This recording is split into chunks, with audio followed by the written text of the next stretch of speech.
আসসালামু আলাইকুম এভরিওয়ান। আপনাদের সাথে শেয়ার করতে চলে এলাম যে প্রথম রোজাতে আমি কি ইফতারি বানিয়েছি। তো বাসায় মূলত ইফতারি খাই আমরা ২ জন মানুষ, তাই বিশেষ করে বেশি কিছু করিনি। আর বেশি কিছু করলেও আসলে খাওয়া যায় না। কারণ আমার বাবা খায় অনেক কম পরিমাণে, আর আমার মা তো এগুলো খায়ই না। তো প্রথমে আলুর চপ বানানোর জন্য আমি পেঁয়াজটা একটু ভেজে নিব।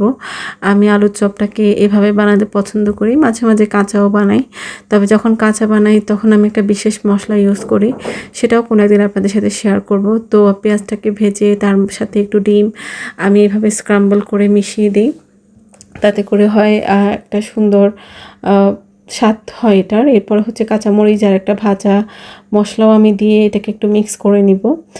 এতে করেও হচ্ছে আলুর চপটা থেকে সুন্দর একটা ঘ্রাণ বের হয়। তাও ভাজা হয়ে যাওয়ার পরে এরপর আমি আলুগুলোকে এটার মধ্যে দিয়ে মিশিয়ে নিব, এবং এই পর্যায়ে আসলে একটু লবণও দিয়ে দিয়েছি আমি। আর মিশানোটা একটু কঠিনই হয়, কারণ আলুটা এভাবে সহজে মিশতে চায় না।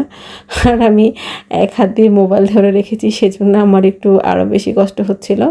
তো আমার আলুটা মোটামুটি মিশানো হয়ে গেছে। একদম প্রথমে আমি কিন্তু পেঁয়াজও মেখে রেখেছিলাম। তো আমি আলুটাকে ঠান্ডা করার জন্য টেবিলে নিয়ে এসেছি। এরপর ঠান্ডা হলে আমি হচ্ছে এটাকে ছোট ছোট গোল গোল আকৃতি করব, আলুর চপের যেরকম সাইজ হয় সেই রকম। তার আগে হচ্ছে আমি বেসনও রেডি করে রেখেছি। আসলে অনেক কাজ আমার আম্মু করে দিয়েছে, আমি এখনও রান্নাবান্না সেভাবে ভালো করে পারি না, তাই সব কাজ একেবারে গুছিয়ে করা সেটা আমার দ্বারা হয় না।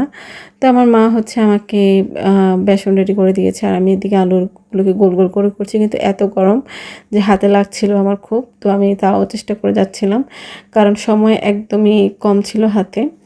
তো আমি হচ্ছে বেসনগুলোকে গোল গোল করতে থাকি এর মাঝখানে। এরপর আমার বেসনগুলো আলুর চপগুলো গোল করা রেডি হয়ে গেছে, কিন্তু ততক্ষণে খেয়াল করলাম যে আমার গ্যাস শেষ, যেটা আমি আমার রিলসেও শেয়ার করেছি আপনাদের সাথে। তো তাড়াহুড়া করে আমাদের বাসার গার্ড মামাকে দিয়ে একটা গ্যাস আনিয়েছি।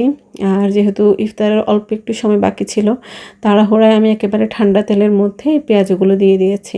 আসলে সবসময় এটা দেখবেন যে আমরা যখন তাড়াহুড়ার মধ্যে থাকি তখন কিন্তু আমাদের কাছে অনেক ভুল হয়। তাড়াহুড়া করি আমরা তাড়াতাড়ি করার জন্য, কিন্তু সেখানে সবচেয়ে বেশি ভুল হয় এবং কাজ আরও বেশি লেংদি হয়ে যায়। কিন্তু কিছুই করার নেই, মাথার মধ্যে টেনশন ঘুরছিল যে কখন শেষ করব, কারণ মনে হয় তখন 20 মিনিটের মতো বাকি ছিল। তো তাড়াতাড়ি সব কিছু শেষ করতে হবে। তো আমি একদিকে বসিয়ে দিয়েছি রান্না, আর আম্মু হচ্ছে অন্যদিকে আমাদের ইন্ডাকশানে ভাত ছিল।